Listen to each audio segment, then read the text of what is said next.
Сәлем достар, қалдарыңыз қалай? Бүгін осындай өтте дәмді заварной креммен булочки дайындаймыз. Жылы сүтімізге жұмыртқамызды,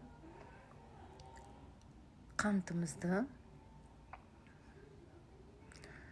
және де ванилин, тұз, ерітілген сары май бәрін қосып жақсылап араластырамыз. Венчикпен араластырамыз. Сосын ашытқымызды саламыз. Өлшеніп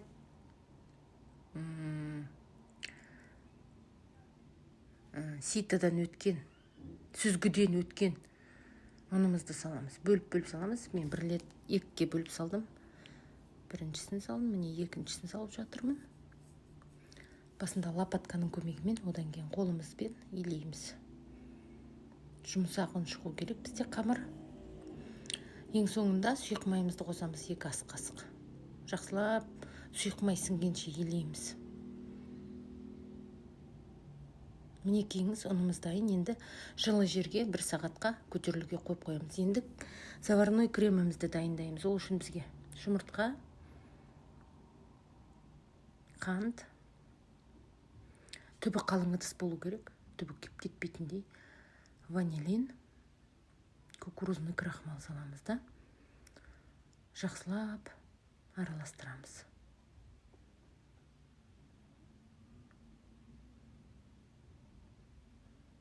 Мінекейіңіздер, енді сүтімізді құйып, астын қосып, максимально араластырып тұрамыз. Қою болғанша араластырып тұрамыз, түбі күйіп кетпеу керек.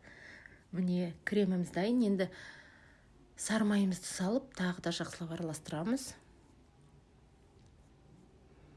Енді басқа ыдысқа құйып алып, бетін салафанмен жауып қоямыз.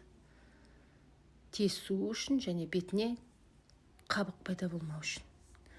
Міне, ұнымыз көтерілді. Енді осы ұнымызды ешқандай елемей бірден осылай жайып кетеміз. Мен қолмен жайдым, өйткені өте жұмсақ. Креміміз суыды. Міне енді кремімізді жағамыз. Сосын ораймыз. Өте жұмсақ қамыр, көріп тұрған шығарсыздар, үлпілдеп тұр. Өте дәмді болады. Дайындап көріңіздер. Міне булочкаларымыз дайын. Духовкаға 30-35 минутқа салып аламыз. Мінекейіңіздер, біреуін жеп қойдық. Енді келесісін қазір мен сіздерге кесіп көрсетемін. Өте дәмді шығады. Бетіне сахарный пудра сепсеңіздер болады. Мен сеппедім. Бізде балалар жемейді өйткені. Қараңыздар. Қазір кесіп көрсетемін сіздерге енді. Өте дәмді болады. Өте жұмсақ болады. Мына жерде кішкене қанты аздау.